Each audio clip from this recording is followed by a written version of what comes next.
A gospel singer once shouted 4 words and accidentally created the most iconic speech in American history. A soldier spared a wounded man who later started World War II. A mayor looked at a fire and said, "A woman could handle that," then went back to sleep and lost all of London. These are 33 last-minute decisions that rewrote the future of the entire planet, and most of them were made by people who had absolutely no idea what they were doing. 1. On August 28, 1963, Martin Luther King Jr. stood before 250,000 people at the Lincoln Memorial in Washington. He had a prepared speech in his hands, a carefully written text about checks and promissory notes. It was fine. It was professional. It was forgettable. But standing just a few feet behind him was gospel legend Mahalia Jackson, and she had heard King riff on a dream theme at smaller events before. So right there, live on national television, she shouted, "Tell them about the dream, Martin!" King paused, looked down at his notes, pushed them aside, and started improvising. What came next was the most iconic speech in American history. A speech that wasn't even supposed to happen. All because one woman in the crowd decided the script wasn't good enough. 2. In September 1918, near the French village of Marcoing, a British soldier named Henry Tandey found himself aiming his rifle at a wounded German corporal limping through the battlefield. The German was unarmed, exhausted, and clearly done fighting. Tandey, who would go on to become the most decorated British private of World War I, lowered his weapon and let the man walk away. According to a story that has been debated by historians ever since, that wounded German was a 29-year-old soldier named Adolf Hitler. Whether it happened exactly this way or became embellished over the decades, the tale haunted Tandey for the rest of his life. He reportedly told journalists in 1940, "If only I had known what he would turn out to be. When I saw all the people and women and children he had killed, I was sorry to God I let him go." 3. On September 2, 1666, a small fire broke out at Thomas Farriner's bakery on Pudding Lane in London. It was late, it was contained, and honestly, it looked like nothing. So when the Lord Mayor of London, a man named Thomas Bloodworth, was woken up and dragged to the scene, he took one look at the little blaze and reportedly said, "A woman could piss it out." Then he went back to bed. By the time Bloodworth realized that maybe a woman could not, in fact, handle this situation, the fire had jumped to neighboring buildings. Within 3 days, the Great Fire of London had consumed over 13,000 houses, 87 churches, and most of the city within the old Roman walls. All because one man decided that sleep was more important than a suspicious bakery fire. 4. On the morning of September 11, 2001, Seth MacFarlane, the creator of Family Guy, was supposed to board American Airlines Flight 11 from Boston to Los Angeles. The night before, he had been out drinking, heavily. His travel agent had also given him a departure time that was off by about 15 minutes. Between the hangover and the wrong time, MacFarlane arrived at the airport too late. The gate had already closed. He shrugged, booked the next flight, and sat down in the terminal. Flight 11 was the first plane hijacked that morning. It struck the North Tower of the World Trade Center at 8:46 a.m. MacFarlane later said he didn't fully process what had happened until days later. The margin between his life and death was a few drinks and a scheduling error. 5. On the evening of November 9, 1989, East German spokesman Günter Schabowski walked into a press conference with a set of notes he had barely read. The East German government had drafted new travel regulations meant to ease public anger, but these were supposed to be rolled out gradually with conditions. Schabowski, who had missed the key briefing, shuffled through his papers on live television. When an Italian journalist asked when the new rules would take effect, Schabowski squinted at the document and mumbled, "As far as I know, effective immediately, without delay." That was not the plan, not even close. But the press conference was broadcast live. Within hours, tens of thousands of East Berliners flooded the checkpoints. The overwhelmed guards, who had received no orders, simply opened the gates. The Berlin Wall fell that night, and the world changed forever, all because one man didn't read his briefing notes. 6. When construction of the Tower of Pisa began in 1173, everything seemed fine for about 5 years. Then, as the builders finished the third floor, the south side of the tower started sinking into the soft ground. The whole structure was visibly leaning. Now, a reasonable response would have been to stop, tear it down, and pick a better spot. Instead, the engineers of medieval Pisa had a different idea.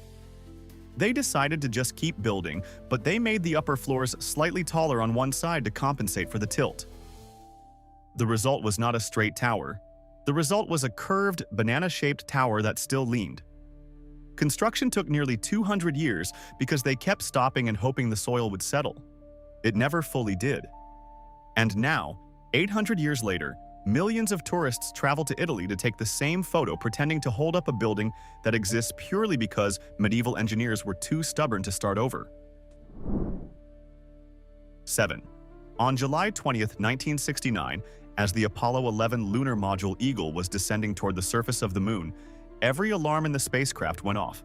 The computer flashed a 1202 error, which essentially meant, "I have too much to do and I cannot handle this right now." In mission control, 26-year-old guidance officer Steve Bales had about seconds to make a decision. Abort the landing and bring the astronauts home safely, or ignore the alarm and continue. Weeks earlier, Bales and his software expert Jack Garman had run simulations of exactly this scenario and determined that a 1202 alarm, while serious sounding, did not mean the computer had failed. It just meant it was overloaded, but still functioning. So Bales called go. The landing continued. Neil Armstrong stepped onto the moon 12 minutes later. The entire history of space exploration hinged on a 26-year-old trusting a simulation he ran a few weeks prior. 8. In August of 216 BC, the Carthaginian general Hannibal pulled off one of the most devastating military victories in ancient history at the Battle of Cannae. He surrounded and annihilated a Roman army of roughly 80,000 men, killing an estimated 50,000 in a single day. Rome was in total panic. The road to the city was essentially open. Hannibal's cavalry commander, Maharbal, reportedly begged him to march on Rome immediately, saying, "In 5 days you will dine on the capital." Hannibal said no. His troops were exhausted. They needed rest. He would wait. Maharbal allegedly replied, "You know how to win a victory, Hannibal, but you do not know how to use one." Rome used that time to regroup, rebuild its forces, and eventually defeated Carthage entirely. A nap break may have cost Hannibal the ancient world. 9. On the morning of August 21, 1911, Vincenzo Peruggia, an Italian handyman who had previously done some work at the Louvre, walked into the museum wearing his white worker's smock, looking like just another maintenance guy. He wandered into the Salon Carré, found it completely empty, and in that moment made a spontaneous decision. He lifted the Mona Lisa off the wall, tucked the relatively small painting under his smock, and walked straight out the front door. Nobody stopped him. Nobody noticed for over 24 hours.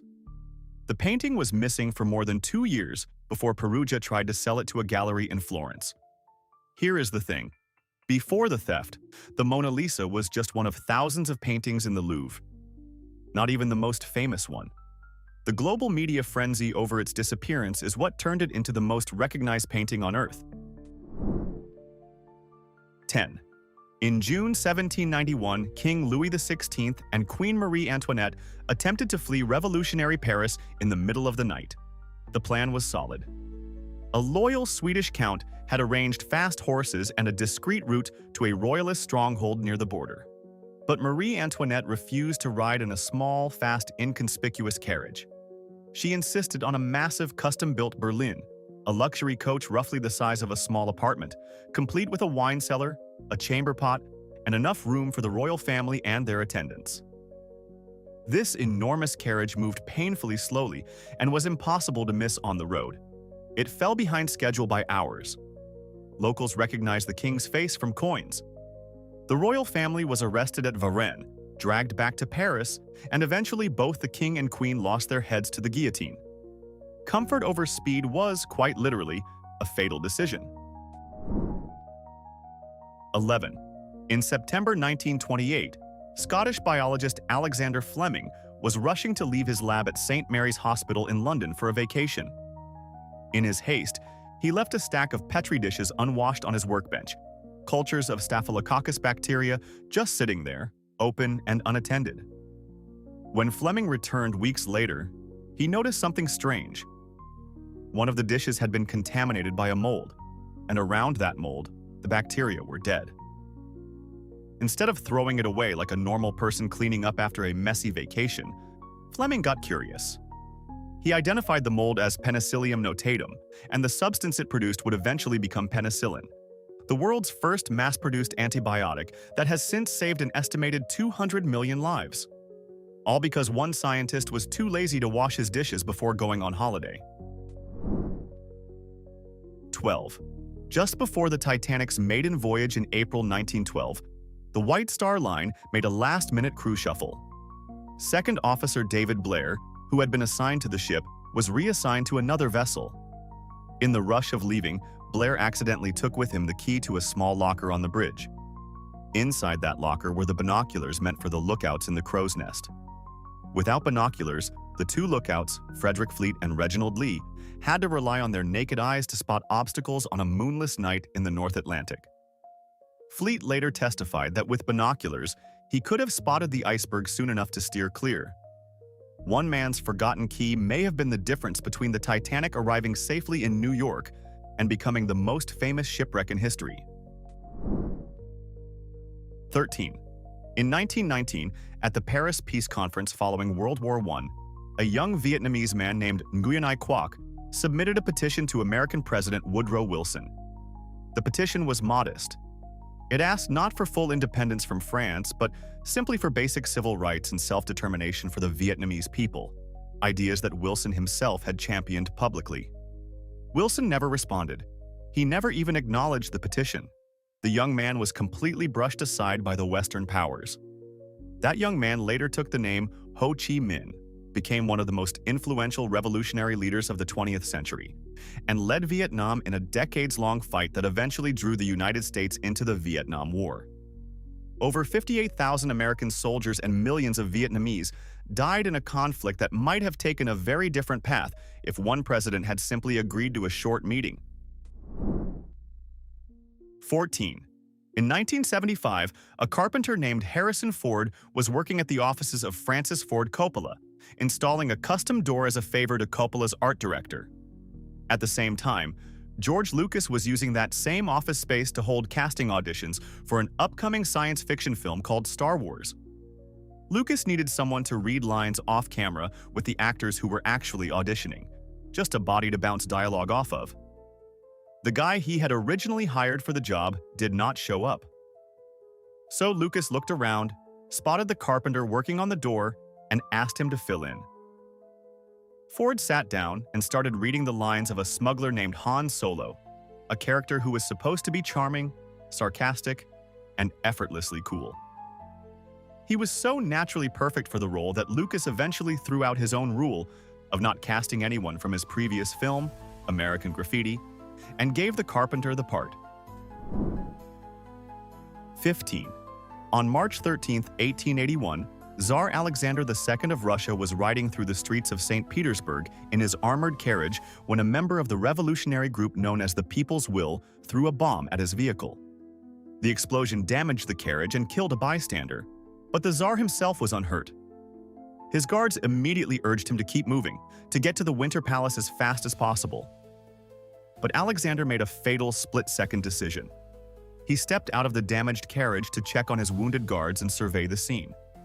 As he stood there in the open street, a second assassin, Ignacy Hryniewski, rushed forward and detonated another bomb directly at Alexander's feet. The Tsar's legs were shattered, and he died within hours. One moment of concern for his men cost him his life and changed the trajectory of Russian history. 16. In early June 1944, German Field Marshal Erwin Rommel was in charge of defending the coast of northern France against the expected Allied invasion. But as the first days of June passed with terrible weather over the English Channel, Rommel became convinced that no invasion could possibly happen anytime soon. So he made a personal decision. He would drive back to Germany to celebrate his wife Lucy's birthday on June 6th. He also planned to visit Hitler to request more panzer divisions. On the morning of June 6th, as Rommel was back home presenting his wife with a pair of Parisian shoes, the largest amphibious invasion in human history was landing on the beaches of Normandy. He did not return to his command post until late that evening. Without Rommel's personal authority to release the panzer reserves, the German counterattack was delayed by crucial hours, and those hours may have decided the fate of D-Day. 17. In January of 49 BC, Julius Caesar stood at the bank of a small river called the Rubicon in northern Italy. Roman law was very clear. No general could cross that river with his army. Doing so was an automatic declaration of war against the Roman Senate and the Republic itself. Caesar had been ordered to disband his army and return to Rome as a private citizen, where his political enemies were waiting to prosecute him. He hesitated. He deliberated. And then, according to the ancient historian Suetonius, Caesar uttered the words, "Alea iacta est," meaning, "the die is cast," and marched his army across the water. That single decision to cross a river most people today could wade through in 10 seconds triggered a civil war that ended the Roman Republic and gave rise to the Roman Empire. Every emperor that followed, every gladiator fight, every toga-wearing ruler for the next 5 centuries traces back to this one moment of defiance at a creek. 18. On the night of December 25, 1776, George Washington was leading 2,400 American soldiers across the icy Delaware River in a desperate surprise attack on the Hessian garrison at Trenton, New Jersey. Meanwhile, inside Trenton, the Hessian commander Colonel Johann Rall was doing what he did best on Christmas, playing cards and having a good time. A loyalist farmer arrived at Rall's door with an urgent note warning that Washington's forces were crossing the river and an attack was imminent. The note was delivered to Rall at the table. He glanced at it, decided the card game was more important, and stuffed the unread note into his pocket. Hours later, Washington's forces stormed Trenton in a blinding snowstorm. Rall was fatally wounded in the battle. When they found his body, the unread warning note was still in his pocket. A poker hand cost him the battle and arguably helped save the American Revolution. 19. On October 27, 1962, at the peak of the Cuban Missile Crisis, a Soviet submarine designated B-59 was lurking deep beneath the Caribbean Sea. American destroyers had detected it and were dropping signaling depth charges to force it to surface. Inside the submarine, which had been out of radio contact with Moscow for days, the crew was sweltering in temperatures exceeding 100 degrees Fahrenheit with dwindling air supplies. The captain, Valentin Savitsky, was convinced that war had already begun on the surface. He ordered the submarine's nuclear torpedo to be prepared for launch. Under Soviet protocol, launching required the agreement of 3 senior officers. Captain Savitsky said yes. The political officer said yes, but the third man, Flotilla Chief of Staff Vasily Arkhipov, said no. He argued they should surface and contact Moscow first. His single vote prevented a nuclear strike that almost certainly would have triggered a full-scale thermonuclear war.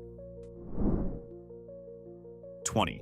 On February 2, 1959, country musician Waylon Jennings was touring as the bass player in Buddy Holly's band during the brutal winter dance party tour across the American Midwest. The conditions were miserable, the tour bus had broken heaters, and several musicians had gotten frostbite. Holly chartered a small plane from Clear Lake, Iowa, to the next stop in Moorhead, Minnesota. There were only 3 seats on the plane besides the pilot. Jennings gave up his seat to J.P. Richardson, known as the Big Bopper, who was running a high fever and was too sick to handle another freezing bus ride. Right before takeoff, Holly jokingly said to Jennings, "I hope your old bus freezes up." Jennings shot back, "Well, I hope your old plane crashes." The plane went down in a snowstorm minutes after takeoff, killing everyone on board. That night became known as the day the music died. Jennings carried the guilt of those words for the rest of his life. 21. On October 7, 1492, after 33 days of sailing west across the Atlantic with increasingly mutinous crews, Christopher Columbus noticed large flocks of birds flying to the southwest. These were not seabirds circling aimlessly. They were land birds on a migration path, and Columbus knew that Portuguese sailors had previously found new islands by following bird routes. So at the last possible moment, with his sailors on the verge of forcing him to turn back, Columbus changed his fleet's course from due west to west-southwest, chasing the birds. If he had held his original westward course, most historians believe he would have made landfall somewhere on the coast of Florida. Instead, he landed on an island in the Bahamas. That seemingly small navigational tweak determined which part of the Americas Spain colonized first, reshaping the entire pattern of European conquest in the New World. 22. On May 6, 1937, the German airship Hindenburg was approaching its mooring mast at Lakehurst, New Jersey, after a transatlantic crossing from Frankfurt. The ship was already behind schedule due to strong headwinds, and thunderstorms in the area had delayed the landing even further. Captain Max Pruss, eager to get on the ground, decided to execute a sharp left turn followed by another sharp turn to bring the massive airship in line with the mooring mast as quickly as possible. That aggressive maneuver put enormous stress on the rigid structure of the airship. Many investigators believe that this sharp turn snapped a bracing wire inside the tail section, which then tore open one of the hydrogen gas cells. Within seconds, a spark ignited the escaping hydrogen. The entire ship was engulfed in flames in just 34 seconds. 36 people died, and the disaster was captured on film, effectively ending the age of passenger airships forever. One impatient captain's decision to cut a corner literally set the sky on fire. 23. On June 28, 1914, Archduke Franz Ferdinand of Austria-Hungary survived an assassination attempt in Sarajevo when a bomb thrown at his car bounced off and exploded under the vehicle behind him. The original plot had failed. The would-be assassins scattered into the crowd. Ferdinand decided to change his route to visit the people wounded in the earlier explosion at the hospital. But nobody clearly communicated the new route to his driver, Leopold Leuke. Leuke turned onto the originally planned route down Franz Joseph Street and realized his mistake. He stopped the car to reverse. By sheer, almost absurd coincidence, he had stopped directly in front of a delicatessen where 19-year-old Gavrilo Princip, one of the failed assassins from earlier, was sitting. Princip could not believe his luck. He stepped forward, pulled a pistol, and fired 2 shots. Those 2 bullets killed the Archduke and his wife, Sophie, and triggered a chain of alliances and declarations that became World War I. 24. In April 1803, Napoleon Bonaparte made one of the most impulsive real estate deals in human history.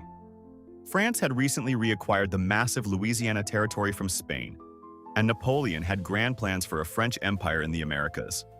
Then everything went wrong. A slave revolt in Haiti, led by Toussaint Louverture, destroyed the French army Napoleon had sent to control the Caribbean, and war with Britain was looking increasingly inevitable. Napoleon needed cash, and he needed it fast. So when American diplomats showed up in Paris hoping to buy just the city of New Orleans and maybe a little bit of surrounding land, Napoleon shocked everyone by offering to sell the entire Louisiana territory, roughly 828,000 square miles, for $15 million. That is about 4 cents per acre. The American negotiators were stunned, but agreed before Napoleon could change his mind. The purchase doubled the size of the United States overnight, and it happened because Napoleon rage-quit his American ambitions over a bad week. 25. On the morning of March 15, 44 BC, the Ides of March, Julius Caesar almost stayed home. His wife Calpurnia had been tormented by nightmares in which she saw Caesar murdered, his blood running through the streets of Rome. She begged him not to go to the Senate. Caesar, who was also feeling unwell and had received multiple warnings from soothsayers, was actually inclined to agree. He sent word that he would not be attending. Then one of the conspirators, Decimus Brutus, arrived at Caesar's house. Decimus mocked Caesar gently, asking if the most powerful man in Rome was really going to stay home because of a woman's bad dream. He told Caesar the Senate was planning to offer him a crown that day. Caesar's pride won. He changed his mind, walked into the Senate, and was stabbed 23 times by a group that included some of his closest allies. one ego trip to the Senate ended the life of history's most famous dictator. 26. On the night of April 14, 1912, the steamship Californian was stopped in an ice field approximately 10 to 20 miles from where the Titanic was sinking. The Californian's crew observed white rockets being fired from a ship on the horizon. In 1912, white rockets at sea were widely understood as distress signals. The officer on watch, Second Officer Herbert Stone, reported the rockets to Captain Stanley Lord, who was resting in the chart room. Lord asked if the rockets were company signals and suggested they try to contact the ship by Morse lamp. They did, but received no reply. Despite seeing as many as 8 rockets over the course of roughly an hour, no serious action was taken. The Californian's wireless operator had gone to bed and was not woken up. If Lord had ordered his ship to steam toward those rockets, the Californian could have reached the Titanic in under an hour, potentially saving hundreds of lives from the freezing water. 27. On February 14, 1876, 2 men filed applications at the United States Patent Office for devices that could transmit human speech over electrical wire. Alexander Graham Bell filed his patent application in the morning. Elisha Gray filed his preliminary patent, called a caveat, just a few hours later. The difference between eternal fame and historical obscurity came down to a matter of hours on a single day. Gray was, by many accounts, an equally talented inventor who had been developing his own version of the telephone independently. But Bell's filing arrived first, and in the world of patent law, first means everything. Bell became one of the most celebrated inventors in history. Gray became a footnote. One lost morning cost Elisha Gray the telephone, a billion-dollar industry, and his place in every schoolbook on the planet. 28. In July 1799, during Napoleon's military campaign in Egypt, a French officer named Pierre-François Bouchard was supervising the demolition and rebuilding of an old Ottoman fort near the port city of Rashid, which the French called Rosetta. His soldiers were pulling apart old walls and reusing the stones for new construction. One of the stones pulled from the rubble was a dark slab covered in 3 different scripts. Bouchard could have easily tossed it into the foundation like every other rock. But something about those strange carvings caught his eye, and he decided to set it aside instead of building it into the wall. That stone turned out to carry the same text in ancient Egyptian hieroglyphs, Demotic script, and ancient Greek. It became the Rosetta Stone, the single most important artifact in the history of linguistics, the key that finally unlocked the mystery of Egyptian hieroglyphs after more than 1,000 years of silence. 29. On April 14, 1970, an oxygen tank exploded aboard Apollo 13, crippling the spacecraft roughly 200,000 miles from Earth. Among the dozens of life-threatening problems the crew faced, one of the most urgent was rising carbon dioxide levels inside the lunar module, which was never designed to support 3 astronauts for days. The command module had square lithium hydroxide canisters to scrub CO2 from the air, but the lunar module used round ones. A square filter literally could not fit into a round opening. Engineers at Mission Control had to build a makeshift adapter using only materials the astronauts had on board. Working against the clock, they came up with a design using cardboard ripped from flight plan covers, plastic bags, duct tape, and a spare hose from a spacesuit. They talked the crew through the construction step by step. It worked. 3 astronauts survived a 250,000-mile trip home because engineers on Earth solved the world's most dangerous arts and crafts project. 30. On May 24, 1940, German panzer divisions had raced across France and reached the outskirts of Dunkirk, the last major port from which the trapped British Expeditionary Force and French soldiers could evacuate. The German tanks were within striking distance. The Allied forces were exhausted, disorganized, and essentially cornered against the sea. Then Hitler issued one of the most debated orders in military history. He commanded his panzer divisions to halt. For 3 critical days, the tanks sat idle, while the Allies scrambled to organize an evacuation. Over 338,000 Allied soldiers were rescued from the beaches in what became known as Operation Dynamo. Historians still argue over why Hitler gave the order. Some say he was worried about losing tanks in the marshy terrain. Others suggest he wanted the Luftwaffe to finish the job from the air.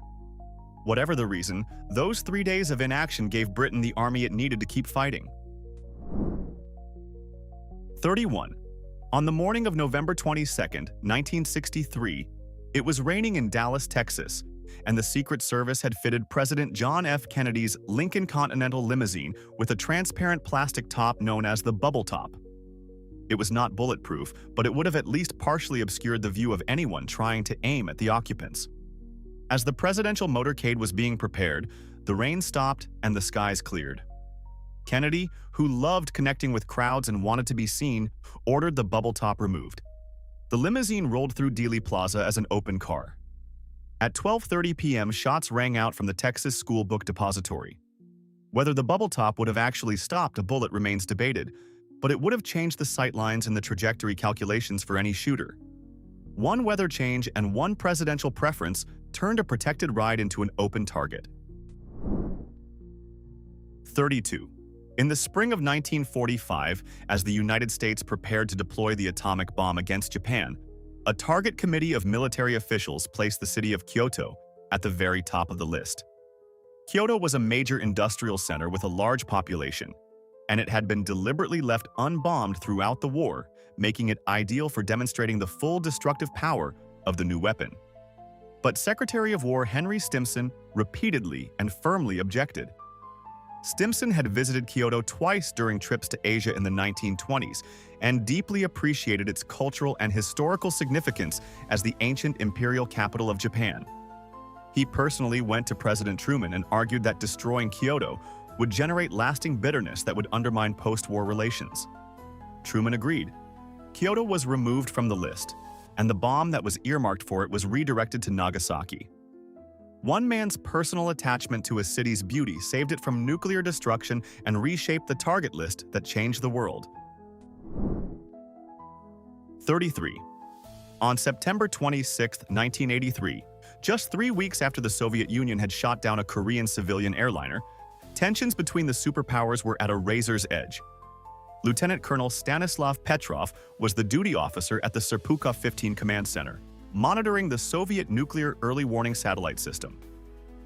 Shortly after midnight, the system suddenly reported that the United States had launched an intercontinental ballistic missile. Then it reported a second, then a third, fourth, and fifth. 5 nuclear missiles, heading straight for the Soviet Union. Petrov's training and protocol demanded that he immediately report the launch to his superiors, which would have almost certainly triggered a full retaliatory nuclear strike. But something felt wrong. Why only 5 missiles? A real American first strike would involve hundreds. The system was brand new and had never been fully tested. Petrov made the loneliest decision in human history. He declared it a system malfunction. He was right. A rare alignment of sunlight on high-altitude clouds had fooled the satellites. One man's gut feeling prevented the end of civilization as we know it. Every single one of these decisions took less than a minute. Some took seconds. And yet here we are, billions of people living in a world shaped by a hung-over cartoon creator, a poker-addicted colonel, and a Soviet officer who told 2 men with nuclear launch keys to calm down. Now I need you to settle something in the comments. Who made the single dumbest decision on this entire list? Not the most tragic, not the most important. The dumbest. Name them and explain why, because I already have my pick and I guarantee most of you are wrong. Hit like if this video earned it, and subscribe if you want more.